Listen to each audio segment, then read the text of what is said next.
You let me know when we're live. We're live? Yes. You're recording as well?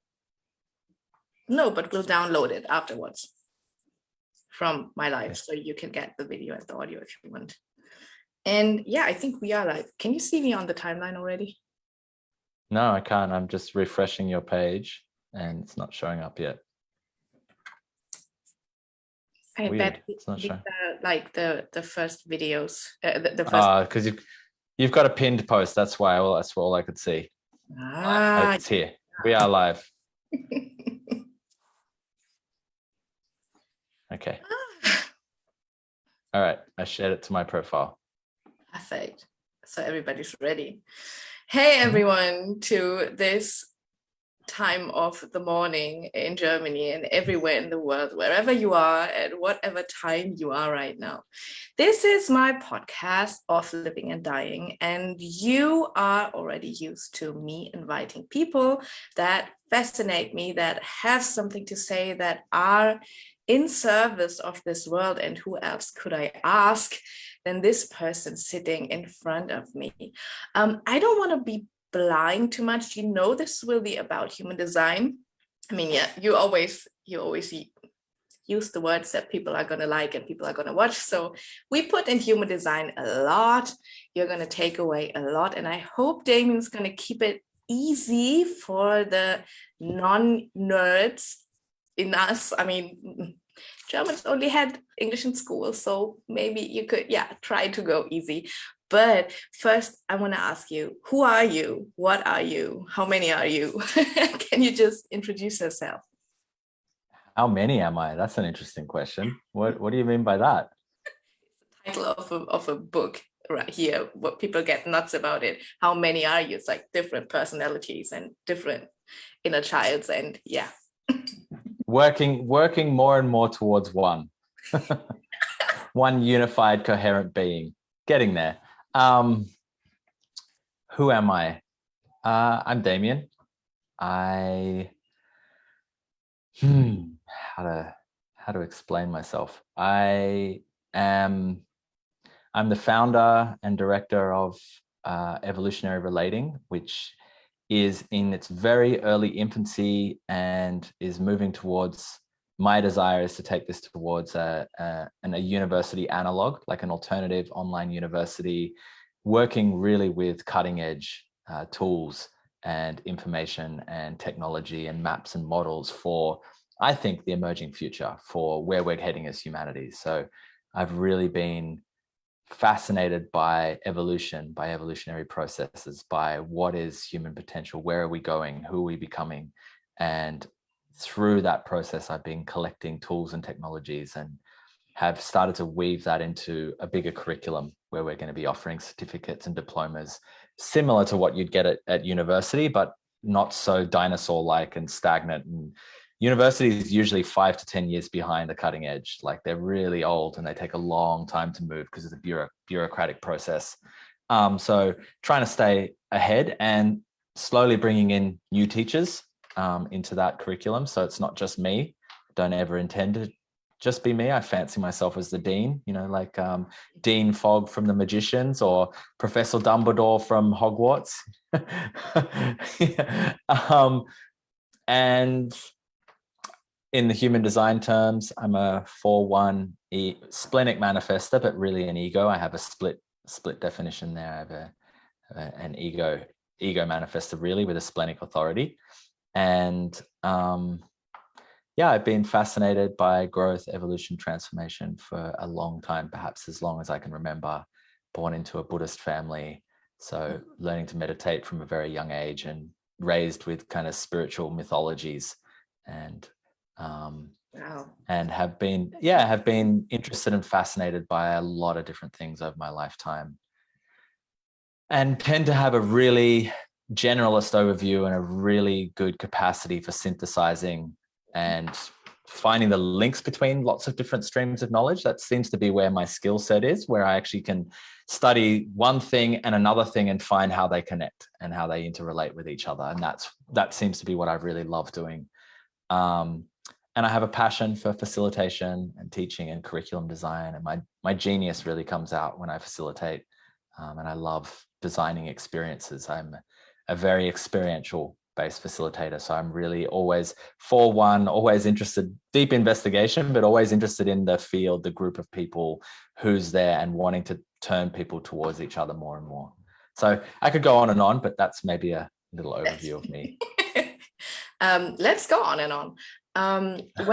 When was the moment when you realized, okay, this needs to be something big? Like, we all start at some point, right, with something that is burning inside of us and that we want to give to the world and we want to give to people. And at some point comes the moment where you think, okay, this needs to be bigger than this. I have to save humanity. Like, this has to be big. What was that moment? I mean, I don't know if I have to save humanity, but I definitely want to, the way I position myself is I want to participate in where we're heading. I don't want to be the leader of it or the direction, but I want a voice in where we're heading. That's what I really care about. And I want everyone else who wants a voice to have a voice too. You know, I want to be actively participating in how we're evolving as a species. And so that's my stand, and that's the stand that I hold for everyone else. I was 18 years old, and I had gone for my very first ever solo travel, and I was in France. I'm French. I was born in France, but I grew up in Australia. My father is French, and I was visiting my cousin in the Pyrenees, in a tiny little village further up the hill from Carcassonne, right up in the mountains. And his partner at the time came and picked me up from the nearest train station, and they took me further up into this little village up in the mountains, and where I stayed quite a few weeks. I think I stayed about a month there, and I was blown away by this kind of life. I didn't know this kind of life existed. I grew up in the suburbs of Sydney, and while I'd visited France a number of times in my childhood, and we'd stayed in villages, I hadn't experienced it as an adult. And I saw this village life, and I was just like, this is how I want to live. I want to live in a village. And that was really a seed that I think got planted. And since then, it's been constant visits of being on the land, pulling away to try and make sense of life and struggle with my own trauma and all my own shit, you know, and then be on the land and love that and want to be in community, but finding always problems with communities, always never quite right. Step away, figure things out, go on some weird tangent, come back in, step away. But it's very much what I desire is a whole new way of living. I believe that local, more collaborative community structures, village style structures are kind of the way of the future, connected through this amazing technology that we're connected in right now. So yeah, that's kind of where it really started, around 18 years old, probably a lot earlier than that, but that's where I remember, like, clunk, something in me was like, I was studying electrical engineering at the time, and I'd taken a semester off to go study. I came back and I was like, I don't want to do that anymore. And I went and studied ecology instead. Awesome. I could ask like 1,000 questions. I've had this experience in is the Carpaths, is that the English word for those huge mountains in Eastern Europe? It's like where Romania is, and yeah, you have all those tiny little houses up there without electricity, without running water, and it's just you and a lot of wolves. And yeah, I did that, I think, for 3 weeks in my summer holidays, and that you come out as a different person. You go in and you meet yourself. There's nobody else to meet. Like, you're gonna meet yourself. And that's so beautiful. Yeah. Living in a community, for me, it has this flavor of, oh my God, this can be so awesome. Like, we all come together and everybody just does what they are born for, like what they're designed to do. It's like such a, oh yeah, that's yummy. And at the same time, it's, and I need people to have their shit in order. You can't have, I think that's where it clashes. And what's the way to that? Because I tried it, like a little here, a little there, and it always ends up people talking all the time, communicating all the time, and problems occurring that I mean, it's nobody's fault, right? And still people can't live together in a peaceful way. And that's the way, the part of having your shit together. You just said, to sort out my shit, and I brought my shit and stuff. When you say getting your shit together, or I don't know what your words are, those are my words, just translate it, please. What do you mean by that? What does that mean for you? So what I'm here, like I'm hearing that question, but I also want to answer the question of like, how do we do it? How do we, like, you've had that experience, and I know many people, others, it's like, it's like a share house with 3 people is already intense. Forget about living on a community with 10, 20, 100, 200, 300, 400, 500 people. And I've seen them. I've been on those communities where they devolve, they regress, they're constant processing, constant problems. They start off with such high ideals and then collapse and crash. And there's 2 main drivers of that, I think. One is a developmental process. People are not actually mature enough to hold that. There is a certain level of maturity that we need to develop. Certain level of relational intelligence, emotional intelligence, cognitive intelligence, to be able to hold that level of being together. And I think that this is new territory, actually. I think we're just starting to hit the cusp on the planet where people are starting to be developed enough to actually hold that. In my generation and maybe just a little bit lower, we're just getting to that point where like, oh, I think I could do this. I think I could work in a collaborative way with others, where we're not in a tussle for power and leadership. We're actually in more collaborative forms of leadership, and not consensus, which is an absolute nightmare. Forget about consensus. It's the worst decision-making process you can imagine. But so we have to move into these kind of a more emergent ways, and this requires a certain level of development.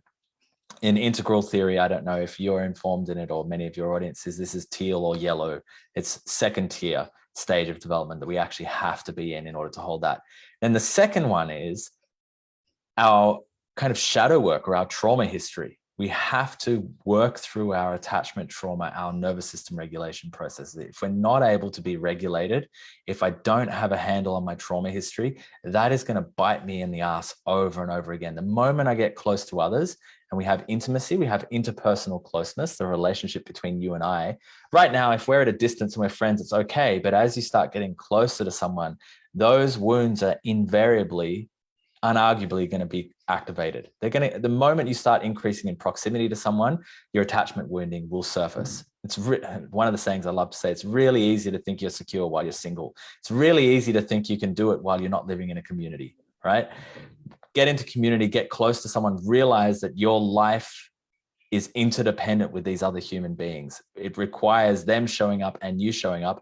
Now you have the potential for dysregulation to occur. So if we're not able to have worked through at least enough of our trauma, enough of our attachment wounding, enough of our dysregulation, we're going to get thrown out. The moment things get a little bit too close, we're going to go into chaos, and we're going to go into these endless processing loops to go nowhere. And if we don't have the developmental capacity to hold it, we're not going to be able to move into these ways of being. So, that's what I was investigating. I'd seen a bunch of them. I was like, why? Like, this doesn't feel right. And the unconscious line one in me has been in this long investigative process to figure out why. What is it that's missing? Yeah, it's more fun when it's conscious. Yeah, like books. Conscious what? Give me the knowledge. Yeah. This interdependence between people, and the moment where you say, yeah, if you're single, it's easy. Yeah, but I wouldn't say easy. It's like it's easier accessible without telling you this is the truth. Like, this is right. I'm feeling it, so it's true. You're not taking it from me. You're not taking my shadow from me.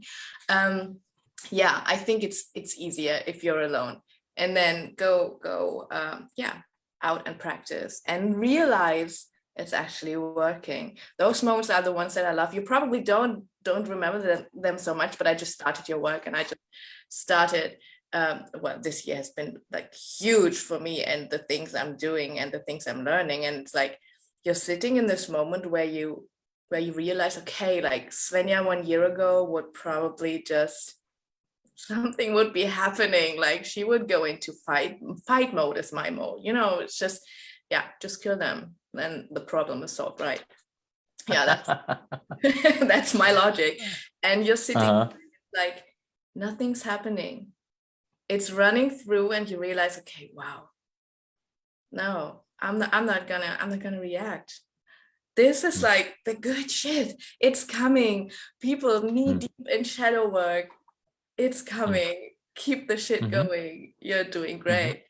How do you work with the nervous system? Like, give me 5 steps to master your nervous system. No, but what's your approach towards it? So, as you signed up for it, I have a course starting next week on I call Regulate, on nervous system regulating.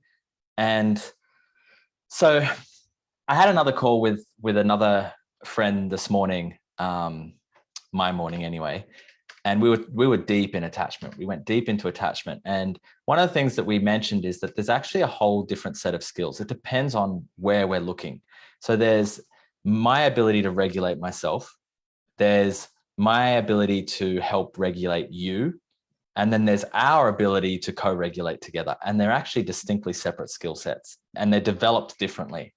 So the authentic relating course that you've been in, woven into that, we don't speak about, well, in the theory, there's a little bit of touching on it. That's the how to help regulate the other person is woven into that. It's very relational. We have to understand the kind of mechanics, the nuts and bolts of how relating actually works, how human to human interpersonal relating works. And there is rhythm to it. There's rhythm and reason to it. And if we understand that, we can learn to regulate each other more deeply. Then there's my own nervous system regulation, which I need to develop more and more space around, because the moment I become dysregulated, I can have done all the authentic relating training in the world. I can know my human design inside and out, back to front. And the moment I'm dysregulated, all of that's gone. I don't have access to any of it. That's all out the window. And I am a child again. And I'm a child, perhaps throwing a tantrum, or I'm a child shutting down into a freeze state or something. I'm in this very young way of being, and the adults left the room. There's no longer an adult present. And the adult part of me is the part that has all those skills, all the things that I've developed, all the tools and resources. So I only have access to them when I'm regulated. So for me, when we're talking about regulation or self-regulation, it's about creating more space in my nervous system. It's about learning to kind of bring myself back to center, gently starting to move through some of the built up tension. And essentially trauma is stored in the body. It's stored in our tissues. It's stored inside of our cells. And so we actually have to release that over time. We have to learn how to release that. You try and release too much of it too fast, and you go into a meltdown. Once I went and tried to do it really fast, really hard through a process called EMDR, and it almost defragmented me. It took me months to put myself back together. The level of trauma that surfaced in a short period of time was beyond my nervous system's capacity to handle it. And it was re-traumatizing, and it really hurt me. So we can only go at the speed that is comfortable. Faster than that, and we're just potentially re-traumatizing ourselves. So we need to be a very gentle process of releasing that stored and residual tension, and coming into closer and closer contact with our authentic emotions, our authentic thoughts, our authentic feelings, our authentic sensations, and creating space between these different domains. So there's a lot of complexity, but it's also quite a straightforward and simple practice when we do it. So this course will be one practice that we develop over 5 weeks, and continue to add nuance and layers to it, really about this process of creating more space in the nervous system, gently releasing the tension, and starting to be able to both bring ourselves back into a regulated state, as well as increase our window of tolerance, increasing our capacity to handle more stress before we're taken out. Stress is inevitable. I'm always going to have stress coming at me in life, but how much I can handle before I go into dysregulation is going to be the key factor. So if we can expand our capacity to hold stress, while also starting to move through the residual backlog of stress in our system, that's how we start to develop both regulation and resilience. You know what I love about you and your courses? It's always so thought through. Like you have your curriculum, you have all those steps that you can. And when I do programs, I'm like, I think I want to do something about. And I make a picture and like some scribblings over there, and I'm gonna give it out and say buy it. Mm-hmm. That's how my marketing works. I don't know, and I love just people saying, okay, this is what's happening. We're gonna do this, and then we're gonna do that. And the ADHD part goes, oh yeah, wow, somebody's got my back. Like I have a structure. I can go in there, and I'm so incapable of doing it like that. And I'm always thinking I should definitely, like, next time I'm gonna do it exactly like that, but then I have to stick to my plan. That's a problem. Yeah, so that's regulating for me. You giving the structure. That's beautiful. And how well, exactly. I love that you say that there is something, and that is woven in very, very intentionally. I hold a strong container or structure so that on the inside of that, there's a lot of space for movement, for feeling, for expression. So the inside has the room to move because the outside, the container is held. It's quite a masculine approach to doing things. And that's beautiful. And I do have containers. Like I open the container up intentionally, like through a little ritual where people, we're doing it together so that it's there. But I just go like, I need it to be there. It's not me. And in your case, it's definitely you. Like, yeah, I like that. So I was thinking, how beautiful is co-regulation in a world of, strong, independent women? I mean, how beautiful is it to know, and how much does my body breathe when I think about I don't have to do the shit on my own. We always have this thought in our head that we need to heal to, I mean, that's what you said, right? Heal to a certain amount to be able to live in a community so you're not projecting your shit on others and thinking it's the truth. So I think everybody has this amount, this pile that we're working down and working down and working down until we're worthy of being with someone. And the realization that this is not necessary in order to be helped from the outside it's tragic, right? But that was my reality for a long time. And I have women in my container who don't even think about the possibility of being regulated through the outside. It's like I have to, emotional authorities, I have to keep myself together to not put anyone in danger. Like I have to keep it low, I have to keep it down. I can't feel what I'm feeling because it's too much. I'm too much. I'm gonna hurt someone. And this realization of I don't have to actually only do it for myself and show up when I'm regulated, but I can just be myself. I mean, in a not projecting, doing shit onto the other kind of way, but I can show up just the way I am, and I'm gonna arrive, and I'm gonna it's gonna go down, and I don't have anything to do. That's so beautiful. And what you said, like, oh, you're frozen now. You're still there? Am I still there? Is everyone still there? When did we pass out? No, it's him. Oh, okay.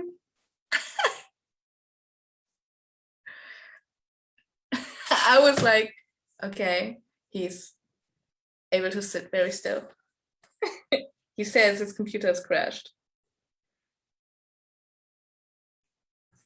Oh, so guys, I could actually check if you left some comments. Oh, give us 2 minutes, please. Go get a coffee. If you're in Germany, it's 7 a.m. So go get a coffee. It's going to be back soon.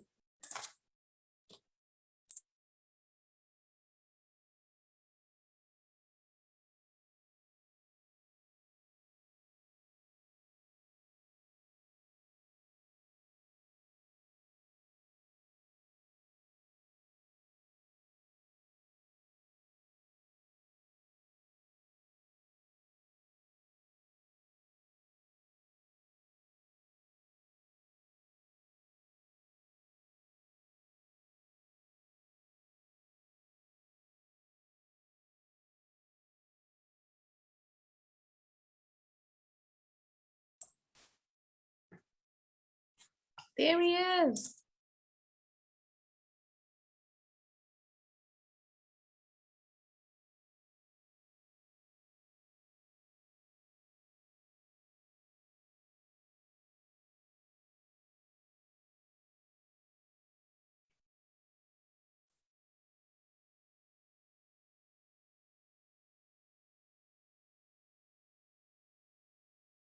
Oops, but my audio is not set up. 1 second. I can hear you. Okay. Good. Yeah, I'm back. Hey, I was like, Hi. oh, wow, he can sit still and not blink for a very long time. Deep presence. That's exactly what I thought. Where did you fade out? It's my conscious gate 20 right there. Well done, Conscious Gate 20, for kicking him out. Where did you leave? Like, what was the last thing that you heard? You're talking about independent women and co-regulation. Yeah. Short form, it's a game changer to allow to be regulated from the outside and not having to do it yourself. You know, because people with emotional authority, we always think we're hurting people just by feeling everything that is there, and it's too much, and the wave is coming, and I'm gonna put people in danger. That's like a scheme in my head. I'm putting people in danger when I'm feeling everything that is inside me. So this was like a huge thing for me. The biggest thing probably in your course, realizing that I can just show up with everything that there is and just, keep it there, but keep it, opening it up, but not directing it towards someone. That was just, yeah, I'm allowed like to feel everything there is. Such a gift. Not only that, we are interpersonal beings. We are socially wired organisms. We are wired to be engaged socially.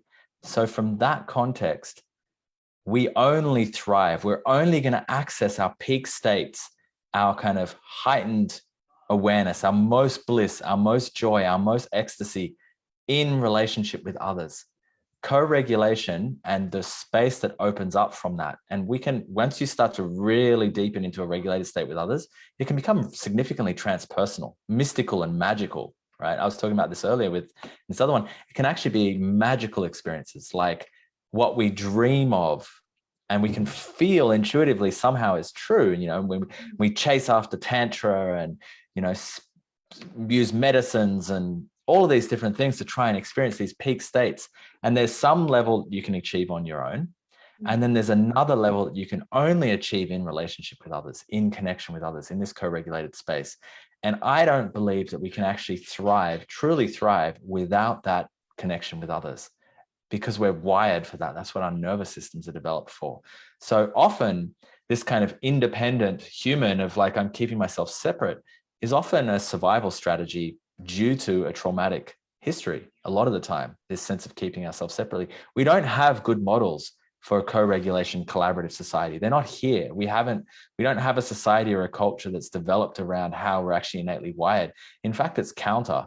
And the fact that so many of us are still doing okay sometimes boggles my mind. In the society and culture we live in, it boggles my mind that so many of us can still actually even experience happiness. Yeah. I mean, people can experience happiness in the middle of a war, right? I think this is like the survival mechanism of hope and of, you're feeling something, keep on going, like you need to survive. Yeah. And the collective thing. It's everywhere and it's coming through you. It's like, it doesn't even have to be yours. You're living it anyways, because it's all around you. That's what I love about human design. And I want to dive into human design in a minute. When you said like, when you're dysregulated, nothing of that works anymore. Yeah, 100%. But I found like the secret weapon to that, and I'm using it, and I hated it in the first times that it was practiced, and now I love it. It's like whenever somebody notices that I'm dysregulated, because if you're triggered, no, I'm not triggered. This is not my trigger. It's your shit. Yeah, I'm not triggered. And if everybody in my field is allowed to say, Svenja, how old are you now? And I will immediately not shut down, but slow down and say, yeah, 7. And then it's done. Then we don't need to discuss any further because everything's just trigger discussion, right? And then if we wanna, we can dive into the topic. And if I need something, if somebody wants to give me something, we can go into it, or we can just, go, okay, let's let's go on, like with business. I love that because I need people to stop me when I'm dysregulated, because I can get into my wave, and my wave is anger.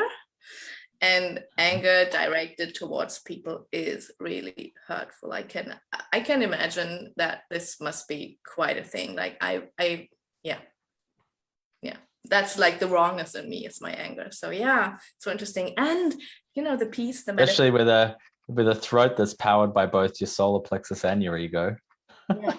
Yeah. Yes, I'm gonna go for you're so wrong. Like everything that's happening is you, and I'm not taking your shit anymore. You're taking my peace. Yeah. And if I finish that, like if nobody stops me and I finish that, people are broken. And and I'm gonna go, see, fucking weak men. See, I knew it. Yeah. So I love the whole old are you now. I'm still working on doing it with my mom.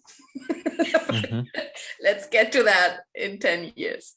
How beautiful is it that you said that there's this magic that only occurs when two people are connecting? Like there's so much in us, like the hanging. 2 or more.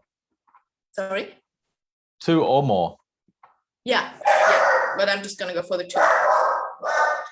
It's like we have these hanging gates and it's not active in us, right? Just give me a sec. I'm gonna close the door.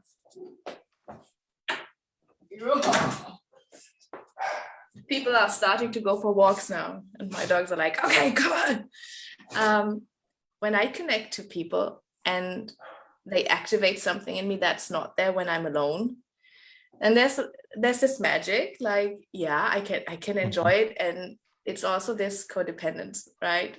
What am I gonna do if they leave? Like, how am I gonna access it? When I do business readings in human design, and I tell people, okay, this would be very good for you, like people to work in your business with you who have this hanging gate, like, because together you're making a channel. And they are like, but what am I going to do if they leave? Like, or what am I going to do if my partner dies? Like, I'm not going to use it. Like, I don't want to know about it, because what am I going to do? All the anxious attachment all around. So how do you experience this mechanism in your chart? How did you work with it? How did you find it? How do you feel it? Yes, that. Well, like I want to bring in another piece to talk about that as well. Is it's like, so we have this beautiful design, and everybody's design is beautiful. Like, I love looking at human design charts because I'm just like blown away by how exquisite everyone is and how interesting people are put together and what their unique challenges and tensions that they're dealing with, and who they're going to work best with, and like all of that stuff is so fascinating, and I love it. And so firstly, none of that stuff matters if you're dysregulated. You're not a manifestor or a generator or a projector or any of these things. If you're dysregulated, you're just shadow. You're operating from your shadow frequencies in all of them. You're not self. And then we have the gates, and the gates correspond with gene keys, and gene keys has these shadow gift city frequencies. And we can start to recognize that, like, dysregulation takes me into my shadow. Shadow is, here's these set of qualities that I tend to go to in a dysregulated state. I can now look at the blueprint of them at the shadow level through my gene keys. Oh, that's very interesting. Now I can look at them in relation to you, and I can go, oh, I have this hanging gate and you have that hanging gate, and where they meet, here's the potential joy, here's the potential gift that we can experience together, and here's the potential shadow that we can experience together as well. So, I mean, this is very new territory, and I highly doubt that it's been explored. I mean, we're in this experiment right now. We're on the cutting edge. If we're exploring human design and gene keys and really taking this experiment on and starting to relate to it at the level of depth that it offers, we're in a new experiment, and we're trying out this possibility of understanding what is the blueprint of my trauma, what is the blueprint of my gift being the kind of the baseline essence of me. Like if I'm all good, this is who I am. I'm operating in my gift. And what is the enlightened potential of me in my city? And we now have the opportunity to explore that in this really interesting way. But we have to understand that the shadow is very real, and it happens in our dysregulation. It happens through the experiences of trauma that we've had and the distinct ways that we react to whatever's occurring in our circumstances. We understand that we have a not self. We have unconscious parts of ourselves. We have all of these factors weighing on us that are potentially going to hold us back in significant ways, that are going to hold us away. So that's kind of a background. But once I start understanding all of that, okay, I've got a sense of who I am. I'm starting to understand my design. I understand my own regulation. I can stay in a regulated state more often. So now I'm actually able to start exploring the gifts of my design. I'm deconditioning. So I'm starting to see who my design is, when all the kind of conditioned ideas around who I should be start to fall away, and I just embrace this is me. This is me as a gift level. Now I come together with another person. And I love composites because it's a somewhat predictable way of how we're going to relate together. And I think it's a new science. It's a new art to read composites. There's like many layers, when we have compromised channels and when you have the same gate as someone else, what happens there? But at least at the level of channels, when we've got two hanging gates and they meet, something very interesting happens. And some gates meet and they create intimacy. They create a connection that is either more friends or lovers or romance. Other gates meet and they create a flow of energy that's really useful for work. I've been hiring staff, or I call them collaborators rather than employees now, because I really feel them as part of the team. Together, we're making a bigger thing, a bigger organism. And I hire them by looking at their design and going, I hired an executive assistant, someone to work very closely with me. And when I was like contemplating hiring her, I put our designs together and I was like, oh my God, it's like Voltron. It's like, these two bits of a machine that fit together and create this great whole. I was like, wow, this looks amazing on paper. Let's try it out. You're hired. Let's see what happens. And it works. It's very consistently works. It shows we work together in a way that is beyond my expectations of what I thought was possible with someone. It's just very, very easy.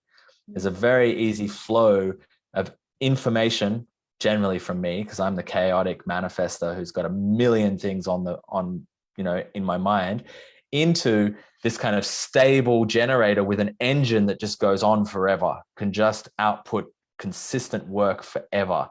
And that they flow into each other in this way that's like, whoa, this is a synergistic effect here. But then also the same, when I date someone, I'm like curious, what do our composites look like together? It's like, oh, here are these channels that are being created by our gates. Let's contemplate them together. How do they fit? When I look at my gate and think about that feeling, and you look at your gate, and then we come together and we experience our feelings together, what's that like? And it's so fun, like so fun. And then I go back and I look through all my history. Who are some of my best friends? Oh, pretty much every single one of the close people in my life has gate 29 to match my 46. It's like one of the tantric channels. Oh, how beautiful. When people have that gate, I have a good rapport with them. So interesting. So interesting. Oh my God. Yeah. My assistant is a generator too. And I need that. Mm-hmm. She just I love generators. So much. She just went away for holiday for 1 week. She was off this country, like out of, she was not in my field anymore. It was not a good week, and it's not like we're chatting daily or something. It's just she does my appointments, and she's like my YouTube queen and stuff like that.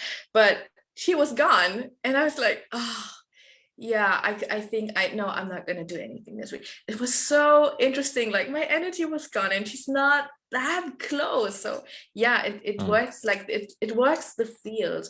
And I think it's so interesting what you said about it's just I think that's what we in our conscious mind realize as, I can only have this with this person. It's like when we idealize another person because we only have this kind of connection Beautiful. with that person. It's the channel. and to realize that it's not dependent on exactly this person. There are people who have this effect, who create this effect with you, and we all have we are allowed to want that. We are allowed to ask for it. We are allowed to make this a criteria. I mean, you can't put, when I even better, we're designed for it. Yes. Yeah, you actually have to. It's like you should. Well, I mean, when they don't align, it's still possible, but it's a lot more work, and it will. And so I feel like, and I've been noticing very distinctly, there'll be like women that I feel really attracted to, you know, and on paper they'll meet a lot of my things, very physically attractive. I want to talk to them, and I get everyone's human design. I look at everyone's chart. The moment I spend more than 5 minutes talking with someone, I'm like, give me your chart. I need to see who you are. You know, just out of curiosity, I'm just building a map inside of my head and testing it, you know, by observing people. And again, these women, I'm very attracted to them. They would, you know, look like it'd be amazing, but somehow it doesn't feel easy. There's this like, there's a forcing to our connection, and it doesn't flow with ease. And then I get together with someone else, and it's like you see on the composite chart, oh, there's actually these beautiful flows of energy between us. And in person, it's like that. It's just like, oh, wow, it's just flowing between us. It's flowing beautifully. The problem is when we go to the shadow levels, if we're operating out of the shadow in those connected channels, they are devastating. They can destroy us, right? They will actually tear us apart. But also I wanted to say, you said like, it's not... And this is such a beautiful thing. And I want to take a moment to share this because it's profound when people really take this on, but you have to kind of get through a little bit of stuff to take this perspective on. So the perspective is that the first thing is like, oh, you can have that experience with anyone else who has that channel. You'll have that kind of experience. Well, that takes the magic out of it. You know, is often the response that people will have. That's no longer special. I want my special someone. Okay, definitely. That's one way of looking at it. That's a painful way of looking at it. It's a scarcity. There's an orientation towards scarcity. There's an orientation towards, this is when we get into really complicated positions of, I'm feeling something with someone, even though it's not working, or we want different things. I want children, they don't want children. Or I want to live in this country, they want to live in a different country. And now we tear ourselves apart because we believe this is the only person that I'm ever going to feel this way. This is the only person I'm ever going to love in this way.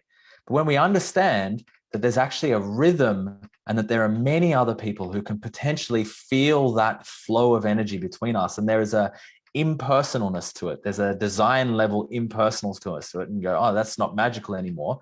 Well, hang on a second.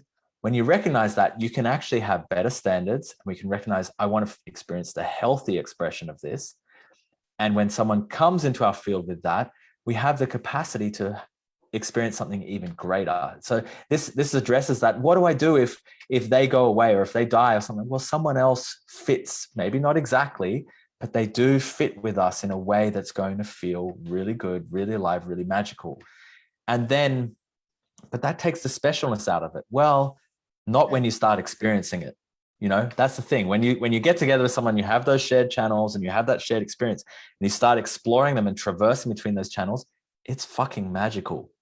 Just because I can look at it on a body graph and go, this is what's happening right here, doesn't detract from the magic. If anything, it allows us to consciously participate in the magic. It allows us to explore that magic at more and more detailed levels, because we know to some degree what's already happening. I know that these two gates are meeting each other, and these two gates have this frequency. What happens when we consciously participate with these frequencies? Whoa, it's actually incredible. There's this channel of energy that opens up between us. Yeah, the specialness is like, it's the wounded feminine, right? It's like the princess. Yeah, you're the only one I'm ever going to be able to love. Yeah, and yeah, that's how you stay in a soul-crushing relationship for far too long. Absolutely. And it's like a around 500 steps above the beginning of codependency. And I mean, we all know the specialness, right? I want to be admired for my relationship. I want my girlfriends to go, oh, when they see my boyfriend. Yeah, that's. And also I want the person I'm with to think I'm the most special, unique human being in the world, to love me like they've never loved anyone else, you know? And they may. Not for you. Not for me. I mean, I know that I'm a 1-3. I know I'm the person, so that I can give to myself. That's fine. But the princess wants people to see, wow, this is really special. Like she did something that others manifestor, right? It's also kind of my purpose. She did something that others can't make work. So that's like the perfect recipe for drama. I love drama. I want drama in my life. I'm creating it constantly, so that's kind of my superpower. And I'm watching, it's like I'm watching myself doing it and realizing, I'm about to do something, I can just not do it. Maybe this I tried that already. Whereas I'm like the 4-1, I'm like, I need to figure out how this works so I can give it to everyone. Yeah. No, I'm gonna figure out how it works and I'm gonna sell it. Yeah. I figure out how it works and just give it to everyone. I just like, and then the manifestor part of me is like, I give it to everyone and then it's done and the world can leave me alone and I'll go plant trees. Bye. Yeah. And does that point ever come, right? Are you ever Probably not. Yeah. That's something I was asking myself these last days. Is it ever gonna end? Like, I feel like the manifestor being is being a dinosaur in this world, right? I mean, we're dying out. There's less and less born, and because our time it's not our time anymore. It's the projector time. Manifestors created a lot of problems in this world. And now we're here to fix them up. We're here to do something a bit better and fix them up. But the projectors are fixing them up. They are the solution people. Well, I do agree, but I also think that manifestors are incredible at making structures. You know, and there does need to be some new infrastructures in place, or at least I'm good at making structures. Somebody tell me, please, that I'm good at making structures. I'm good at letting structures explode, actually, and having like toxic structures, and having something green grow instead. That's what I'm doing, I think. Yeah. I love this. But I also just wanted to point out that, like, it doesn't. Will it ever end? And I've started opening myself to people more and more. I started opening myself to people to support me. Like, this executive assistant is actually really an integrator. She's more than assistant. She's actually running a huge part of what I'm doing. And I'm giving her more and more permission to boss me around, because I'm like, I need some bossing around, because I'm chaos, you know. I'm contained and I'm structured in my mind, but it's like I share about 15% of what's happening inside of my head ever, because it's too much. It's just too much for people, what's going on in here. And the things that I'm trying to create. That's just a belief, I think. No, I know what happens when I start sharing more. People are like, they start freaking out by it. Anyway, it's been my experience. I'm open to sharing more and more. Yeah. But I'm opening myself up to people. And so there are people directly support, but I've started opening myself up to people who are doing things that I wanted to do, and they're doing them, and potentially even better than me. And I'm opening myself up to, like, being connected to them rather than being in charge, being in more and more of a synarchical structure where I'm not the leader, neither are they. We're just leading different parts of this big puzzle we're putting together. And the more that I open myself up to those people and I feel those connections starting to form between us, the more relief enters my system. I get this increased sense of, I'm not doing it alone on my own. I don't have to. I don't even have the whole vision. I just have a piece of it. And then someone else shares their piece and it's like, oh, I never even considered that. Wow. And it like starts connecting in, and we start getting these connections that are just like, oh, it really is a collaborative process. We really deeply need each other, and we need to learn to work together fast. Like, we need to learn that stuff now if we are going to kind of survive, going forward and survive, maybe more than survive, thrive, to enter into this possibility of a world that is not a fucking mess like it is right now. Yeah. I have one last human design question for you. Sure. How are you mastering your undefined G? 3 action steps, please. Well, this is going to be interesting. I'll share an interesting exploration I'm having around my undefined G. So I have been dating someone, and together, the only center we create together is the G. No other centers are created by us. We create the G between us. And we create the G through 3 different channels. So 3 different channels, 3 different sets of hanging gates meet together to create the G. So I am exploring my undefined G through the creation of a defined G with another. That seems to be where my attention is right now. And so far, it's really beautiful. It's like the being that we are creating together has the G. So I'm being informed by that. That's holding my direction. And I'm surrendering myself to that more and more. I'm so envious. That's something I never considered, never even considered, like to have an open center. And it's like an open identity, but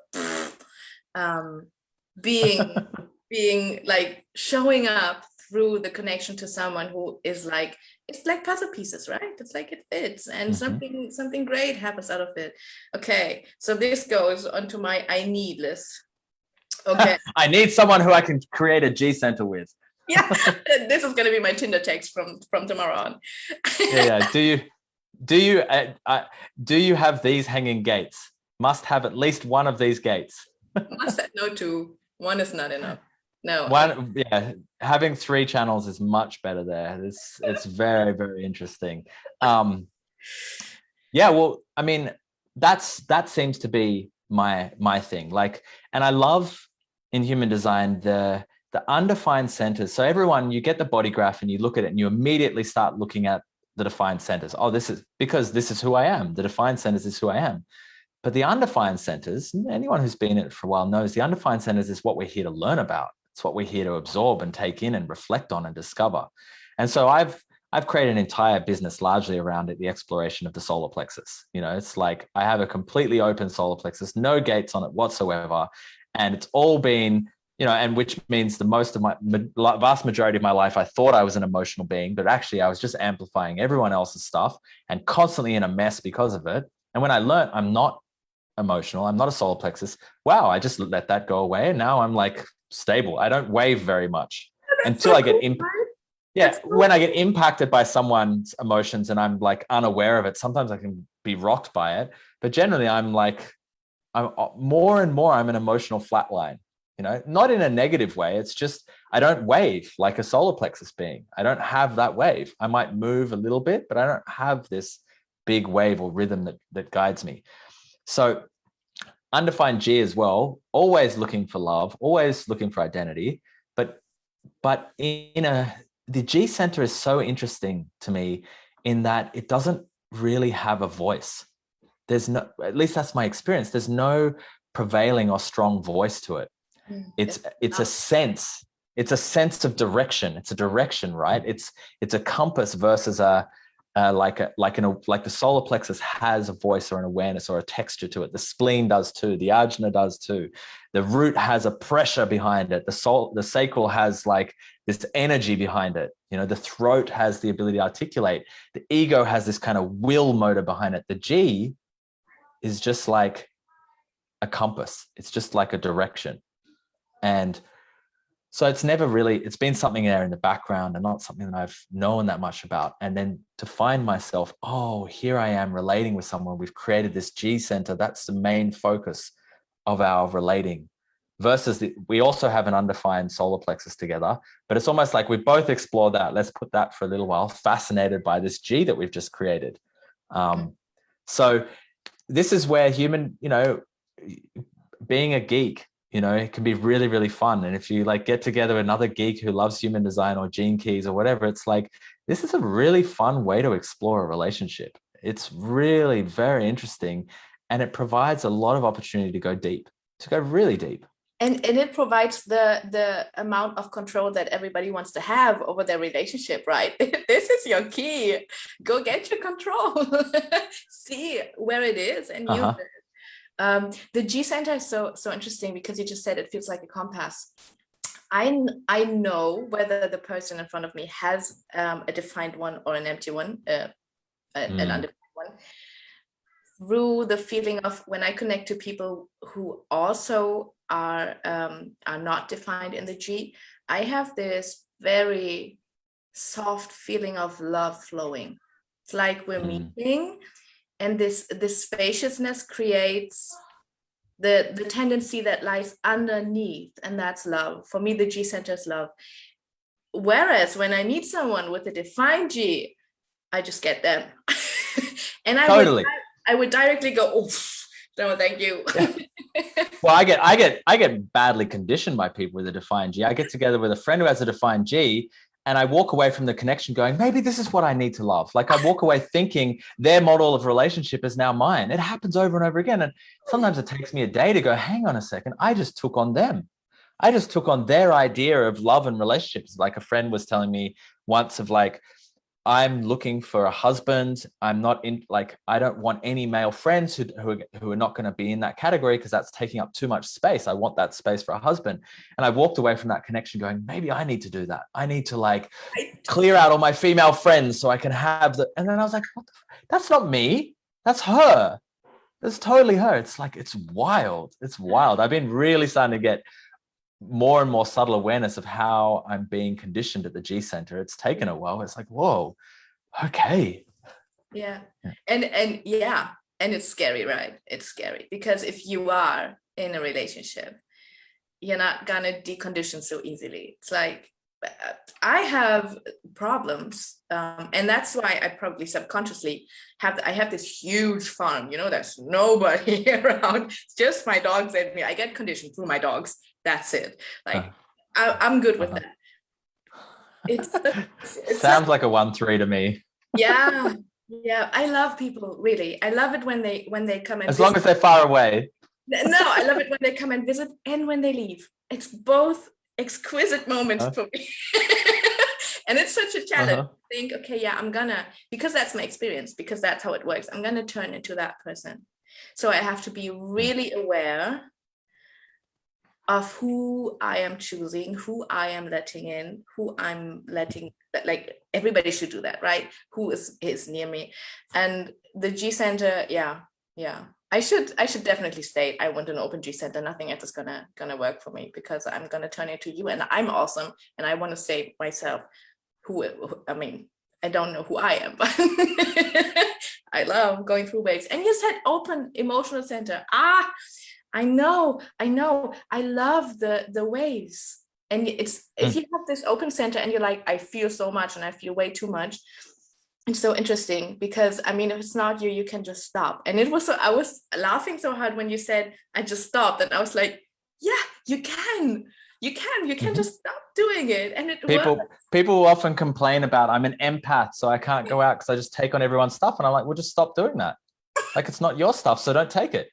And I did that. I found out, oh, I'm being conditioned by everyone's emotions all the time. I'm not going to do that anymore.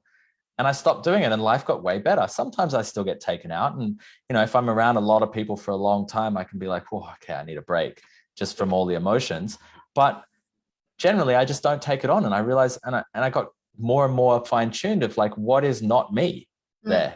And if it's not me, it's not me. Just, I don't need to participate with it.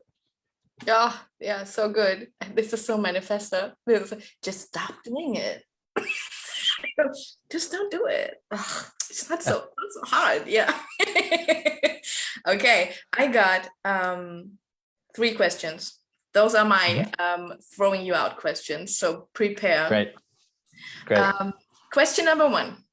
If there was a song playing in the background whenever you enter a room, it's like the song announcing you.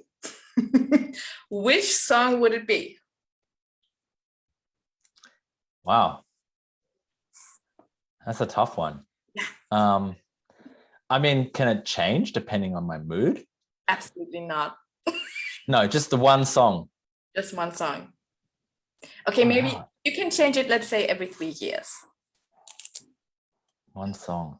Yes. It'd be something from carbon-based life forms. So do you know them? No, never heard. That's why I'm going.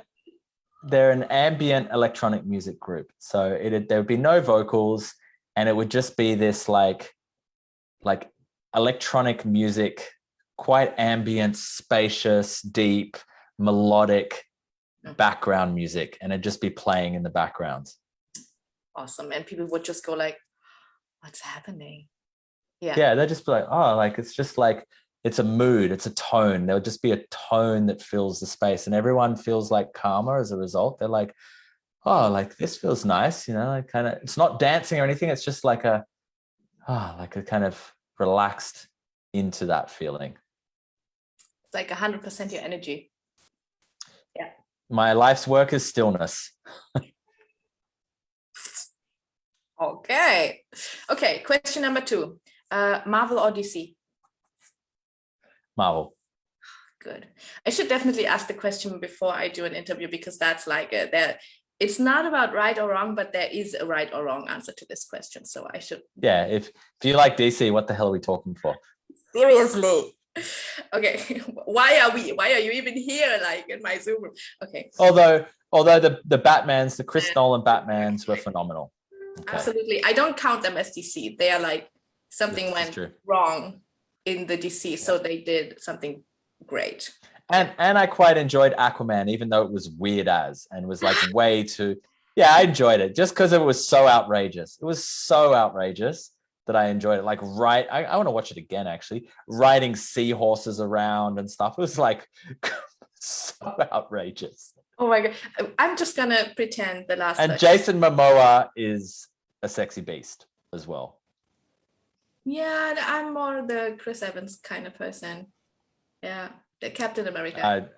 I'd take Jason Momoa over Chris Evans any day, but yeah. Yeah, but he's an emo manifestor 1-3. He's me. So. Chris Evans is. Yeah. Okay. Yeah, I kind of stalked him a lot. Okay. Nice. I forgot my third question. This is a good one. You started thinking about Chris Evans. And everything else is gone in my head. Yeah, story of my life for 2 years. No. Yes, not no.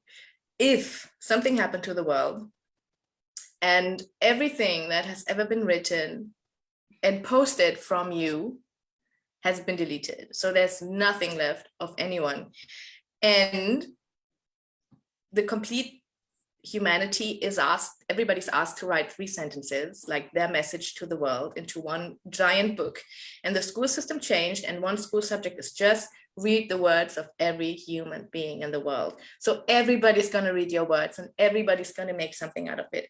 3 sentences. What are your words? Jeez, that's intense. I mean, my first thought was when you said everything I've ever written or said or posted has disappeared. I felt relief. I was like, oh, that feels good. That's my next. That's the second part of the question. Did you feel relieved or sad? Relieved. Oh, definitely relief. Yeah. It's like, oh, that feels good. I can disappear. Oh, take me to the oblivion. The masculine void, right? 3 sentences.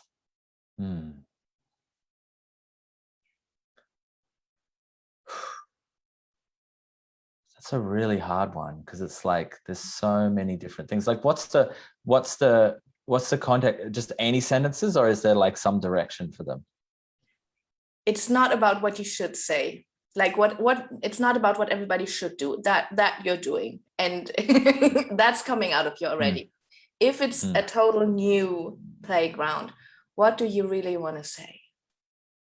Be like, you are magnificent.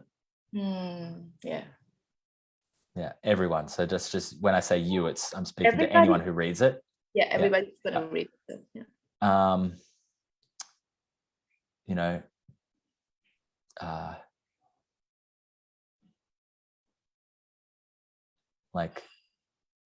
So it's like, first the validation, and then the like, I'm trying to think of the sentence, but it's something along the lines of just like be you, like really be you, really, really be you.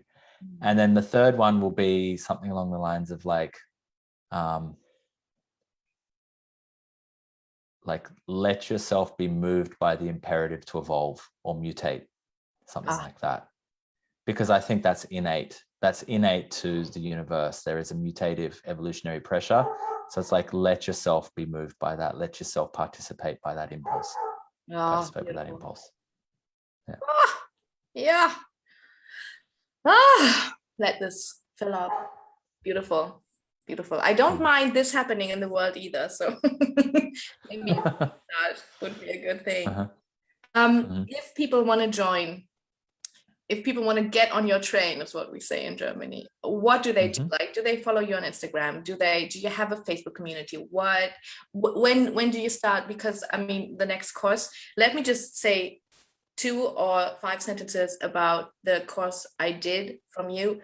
I've never experienced in my lifetime something that I just have to appear, like be there, and it's fucking filling up my cup out of nothing. I just sit there, I do these tiny things. It's not like you show up and you be someone, like you learn to develop your personality or something like that. It's just being there, getting regulated, and through getting regulated, your feminine cup is filling up, is being filled up. That's the feeling that I've always craved and that I never even dare to hope exists. And that's like, see, that's my manifesto. I have 1,000 more words, but seriously, fucking do it. When did you start? 14th or 15th? So can I talk a little bit about what's going on? Because it's complex. There's a lot going on. Yeah, obviously. Yeah, please. So the next course that I have is starting in Australia time, the 15th. Next week, and in Europe that's the 14th. Europe and the US it's the 14th. It's on Sunday evenings for you, and it's Monday mornings for me. I picked a time 7 a.m. I'm getting up at 7 a.m. to run this class so that everyone in the world can participate if they want to. So that's my desire. I'm someone who will do that. This is on nervous system regulation. It's a 5-week course, and we are developing a practice. And it's a practice that if you show up and do the practice consistently over these 5 weeks, and hopefully for at least another 5 weeks after it ends, I believe it will start to become embodied and embedded into you, that it will become a way of being more and more. So it's a practice to develop more regulation and resilience in your nervous system, which, as we said, without which you can't actually be you. You don't get the opportunity to live out your exquisite design. You're taken into your shadows. So there's that.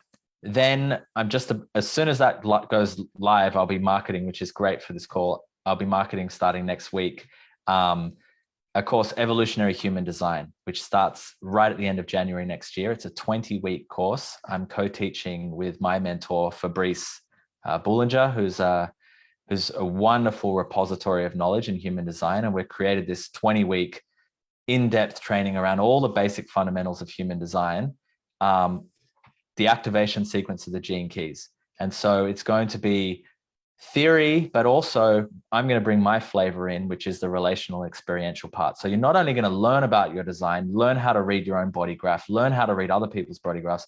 You're going to be in the experiment of experiencing that live with other humans and understanding who you are and who others are and how you relate in that way. So it's going to be an opportunity to do a lot of deep deconditioning in human design and become more of your own innate design.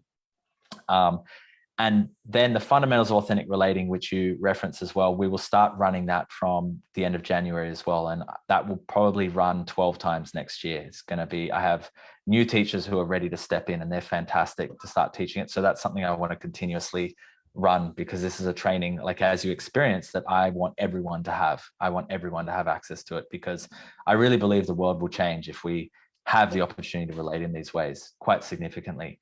Now, all of that, plus a couple of extra courses, is going to be our first certificate, the Certificate of Evolutionary Human Design, which is if people want to be readers or coaches or consultants or analysts for human design, and you want a robust framework for that, these courses all together will provide that opportunity. And it's the first step in this bigger year-long and potentially even 18-month-long program that goes deep into all the elements of Gene Keys, composites from human design, both at intimacy level and also at organizational level, attachment theory, deeper relational field work. Like, I'm building a university, basically. So that's what we're in the process of now.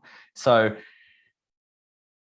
you can post the link perhaps for the Regulate course. I can't remember if I have an email sign up yet, but if not, follow me on Instagram, Evo Relating is the handle, or on my Facebook, Damien Bohler. You'll have to follow me. I can't accept any more friend requests at the moment. For now, or my Facebook page, Evolutionary Relating, which doesn't have much activity, but soon I'm going to shift my attention to there, and my personal page is going to stop functioning. I'm ready. You really want to do that? Away. The algorithm is awful. It's awful. I have something else planned. I'm ready to step into my own platform, and we'll see how we go. But but for now, those are the places. And evolutionaryrelating.org is our website. And you can read about all the programs, but that's still being built. We're building it, manifestor style. My team is building that as I throw more and more complexity into the mix. Yeah, perfect. I will put all the links just as a comment and also above, so you can just check it out. This will be on YouTube too. So great. Yeah, perfect. When you need something of this audio, video, you just let me know. I will send you the links. Fantastic. Thanks, Benya. This was a lot. Wow. Mm-hmm.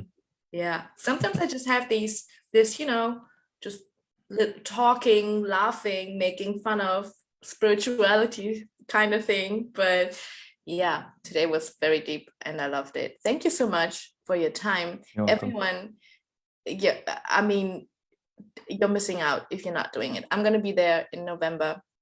I'm gonna have the first session from my car probably because I'm on my way to France, but I'm kind of gonna make it work. Yeah. As long as you can find around 20 to 30 minutes to sit still. Yeah. For the practice. It's not. I think one can stop on the way from Germany to France. We are gonna make it. Pull over and do the meditation in the car. Yeah. Yeah, I will. You can listen to the theory. You can listen to the theory while you drive, but when we do the practice. Perfect. Yes, sir. Okay, I want many people with German accents and German timing, so I'm not the only one being in the dark when everybody is having daylight. And yeah, so people come join. Love to have many people in. Yeah. Yeah. Okay. Great. Thank you so much. Thanks for your time and for your knowledge. I enjoyed it so much. Yeah, and I hope you enjoyed the episode too. You can, of course, post your comments, post your questions. We're going to check them. I will send them to him and make him answer them if he doesn't realize they are there. So yeah, you can just leave your comments and questions and I will put the links. Yeah, everybody have the most beautiful day ever. Sun is up, so I can actually go outside now into the forest and get my head free. And you have a wonderful evening. Thank you. All right. All the best. Bye. Bye.